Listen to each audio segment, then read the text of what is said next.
നമസ്കാരം, UK മലയാളി ന്യൂസിലേക്ക് സ്വാഗതം. ലണ്ടനിൽ പലസ്തീൻ ആക്ഷൻ എന്ന സംഘടനയെ തീവ്രവാദ സംഘടനയായി വിരോധിച്ചതിനെതിരെ പ്രതിഷേധിച്ച് 29 പേരെ മെട്രോപൊളിറ്റൻ പോലീസ് അറസ്റ്റ് ചെയ്തു. ശനിയാഴ്ച പാർലമെന്റ് സ്ക്വയർ മഹാത്മാഗാന്ധിയുടെ പ്രതിമയ്ക്ക് സമീപം ഗാസയിലെ വംശഹത്യയെ എതിർക്കുന്നു, പലസ്തീൻ ആക്ഷനെ പിന്തുണയ്ക്കുന്നു എന്ന പ്ലക്കാർഡുകളുമായി നടന്ന പ്രകടനത്തിനിടെയാണ് അറസ്റ്റ്. 83 വയസ്സുള്ള വിരമിച്ച വൈദികനായ സൂ പാർഫിറ്റ്, ആരോഗ്യ പ്രവർത്തകൻ, പ്രൊഫസർ എന്നിവർ അറസ്റ്റിലായവരിൽ ഉൾപ്പെടുന്നു. ഡിഫൻഡ് ഫോർ ജൂറി സംഘടിപ്പിച്ച ഈ പ്രതിഷേധം വെള്ളിയാഴ്ച നിലവിൽ വന്ന നിരോധനത്തിനെതിരായ പ്രതികരണമായിരുന്നു.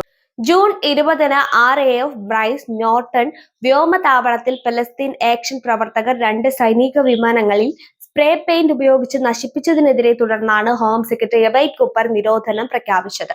ബുധനാഴ്ച പാർലമെന്റും വ്യാഴാഴ്ച ഹൗസ് ഫോർ ലോർഡ്സും അംഗീകരിച്ച ഈ നടപടി സംഘടനയെ പിന്തുണയ്ക്കുന്നവർക്ക് 14 വർഷം വരെ തടവ് ലഭിക്കാവുന്ന കുറ്റമാക്കി.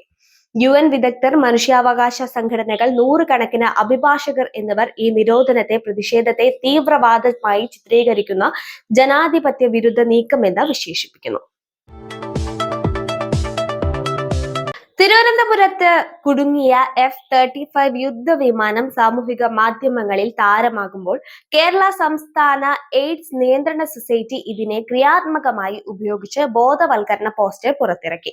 ജൂൺ 14-ന് ഇന്ധനക്ഷാമവും മോശം കാലാവസ്ഥയും മൂലം തിരുവനന്തപുരം വിമാനത്താവളത്തിൽ അടിയന്തര ലാൻഡിംഗ് നടത്തിയ ബ്രിട്ടീഷ് നാവികസേനയുടെ ഈ സ്റ്റെൽത്ത് വിമാനം സാങ്കേതിക തകരാറുകൾ കാരണം ഇപ്പോഴും ഇവിടെ തുടരുകയാണ്.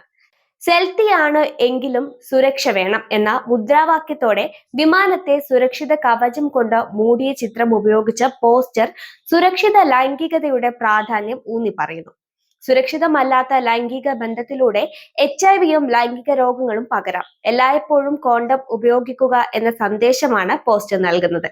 കേരള ടൂറിസവും UK-യിലെ ഒരു കേരള റെസ്റ്റോറന്റും ഈ വിമാനത്തെ ഉപയോഗിച്ച് വൈറൽ പരസ്യങ്ങൾ സൃഷ്ടിച്ചിരുന്നു.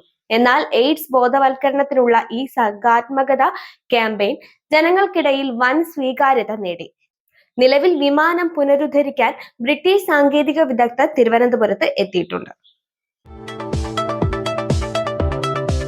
ഇംഗ്ലണ്ടിൽ എല്ലാ പ്രാദേശിക കൗൺസിലുകളിലും ഫാമിലി ഹബ്ബുകൾ സ്ഥാപിക്കാൻ ബ്രിട്ടീഷ് സർക്കാർ തീരുമാനിച്ചു. 500 ബില്യൺ പൗണ്ടിന്റെ പദ്ധതിയിലൂടെ 2026 ഏപ്രിലോടെ ബെസ്റ്റ് സ്റ്റാർട്ട് ഹബ്ബുകൾ ആരംഭിക്കും. 5 ലക്ഷം പിന്നോക്ക കുട്ടികൾക്കായി ജനന രജിസ്ട്രേഷൻ, മിഡ് വൈഫറി, കട ഉപദേശം, യുവജന ക്ലബ്ബുകൾ തുടങ്ങിയ സേവനങ്ങൾ ലഭ്യമാക്കും. 2028ഓടെ 1000 ഹബ്ബുകളിലേക്ക് പദ്ധതി വ്യാപിപ്പിക്കും. വിദ്യാഭ്യാസ സെക്രട്ടറി ബ്രിഡ്ജറ്റ് ഫിലിപ്സൺ പറയുന്നു, കുട്ടികളുടെ ഭാവി മെച്ചപ്പെടുത്തുകയാണ് ലക്ഷ്യം. സേവ് ദി ചിൽഡ്രൻ ഈ നീക്കത്തെ പിന്തുണച്ചു.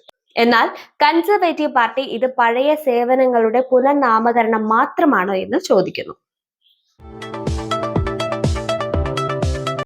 ലണ്ടൻ ഉൾപ്പെടെ തെക്ക് പടിഞ്ഞാറൻ, തെക്ക് കിഴക്കൻ ഇംഗ്ലണ്ടിൽ ജൂലൈ 14-ന് താപനില 35 മുതൽ 39 ഡിഗ്രി സെൽഷ്യസ് വരെ ഉയരുമെന്ന് മെറ്റ് ഓഫീസിന്റെ കാലാവസ്ഥാ പ്രവചനം. വെയിൽസിൽ 38 ഡിഗ്രി വരെ ചൂട് അനുഭവപ്പെടുമ്പോൾ നോർത്തേൺ അയർലാൻഡ്സിലും സ്കോട്ട്ലാൻഡിലും താപനില 27 ഡിഗ്രി വരെ മാത്രമായിരിക്കും. ജൂലൈ 11 മുതൽ 18 വരെ ഒരാഴ്ച നീണ്ടു നിൽക്കുന്ന ഈ ചൂട് തെക്കൻ മേഖലയിൽ ഉയർന്ന ഹ്യൂമിഡിറ്റിയോടെ അസ്വസ്ഥത വർദ്ധിപ്പിക്കും. തെക്കൻ കിഴക്കൻ ഇംഗ്ലണ്ടിൽ ഉയർന്ന മർദ്ദം മൂലം വരണ്ടതും തെളിഞ്ഞതുമായ കാലാവസ്ഥ തുടരുമെങ്കിലും ഇടയ്ക്ക് ശക്തമായ മഴയ്ക്ക് സാധ്യതയുണ്ട്. അതേസമയം വടക്ക് പടിഞ്ഞാറൻ മേഖലകളിൽ അറ്റ്ലാന്റിക്കിൽ നിന്നുള്ള ഈർപ്പമുള്ള കാറ്റ് മേഘാവൃതമായ ആകാശവും ഇടയ്ക്കിടെ മഴയും കൊണ്ടുവരും. ജൂലൈ 2ാം വാരാന്ത്യം മുതൽ ചൂട് തുടരുമെങ്കിലും വടക്കൻ പ്രദേശങ്ങളിൽ താരതമ്യേന തണുപ്പുള്ളതും വരണ്ടതുമായ കാലാവസ്ഥ അനുഭവപ്പെടുമെന്ന് പ്രവചിക്കുന്നു.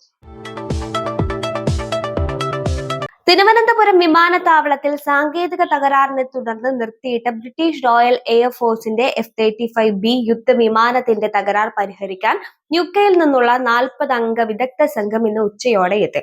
ലോക്ഹീഡ് മാർട്ടിൻ നിർമ്മിതമായ $110 മില്യൺ വിലമതിക്കുന്ന ഈ സ്റ്റെൽത്ത് ജെറ്റിന്റെ ഹൈഡ്രോളിക് സംവിധാനത്തിലെ പ്രശ്നം പരിഹരിക്കാൻ പ്രത്യേക ഉപകരണങ്ങളുമായി എത്തിയ സംഘം വിമാനം എയർ ഇന്ത്യയുടെ ഹാങ്കറിലേക്ക് മാറ്റി പരിശോധന ആരംഭിച്ചു. തകരാർ പരിഹരിച്ചാൽ വിമാനം HMS പ്രിൻസ് ഓഫ് വെയിൻസ് വിമാനവാഹിനി കപ്പലിലേക്ക് പറക്കാം. അല്ലെങ്കിൽ C-17 ഗ്ലോബ് മാസ്റ്റർ കാർഗോ വിമാനത്തിൽ ബ്രിട്ടനിലേക്ക് കൊണ്ടുപോകും. ഇന്ത്യ UK സൈനിക കരാറിന്റെ ഭാഗമായി എത്തിയ ഈ വിമാനത്തിന് CISFന്റെയും ബ്രിട്ടീഷ് ഓഫീസർമാരുടെയും കനത്ത സുരക്ഷയാണ് ഒരുക്കിയിരിക്കുന്നത്. ഇന്ത്യ വിമാനം മടക്കാൻ സമ്മർദ്ദം ചെലുത്തിയിട്ടുണ്ടെന്ന് ബ്രിട്ടീഷ് മന്ത്രി ലൂക്ക് പോളാർഡ് പാർലമെന്റിൽ വ്യക്തമാക്കി. വാർത്തകൾ പൂർണ്ണമാകുന്നു. നന്ദി, നമസ്കാരം.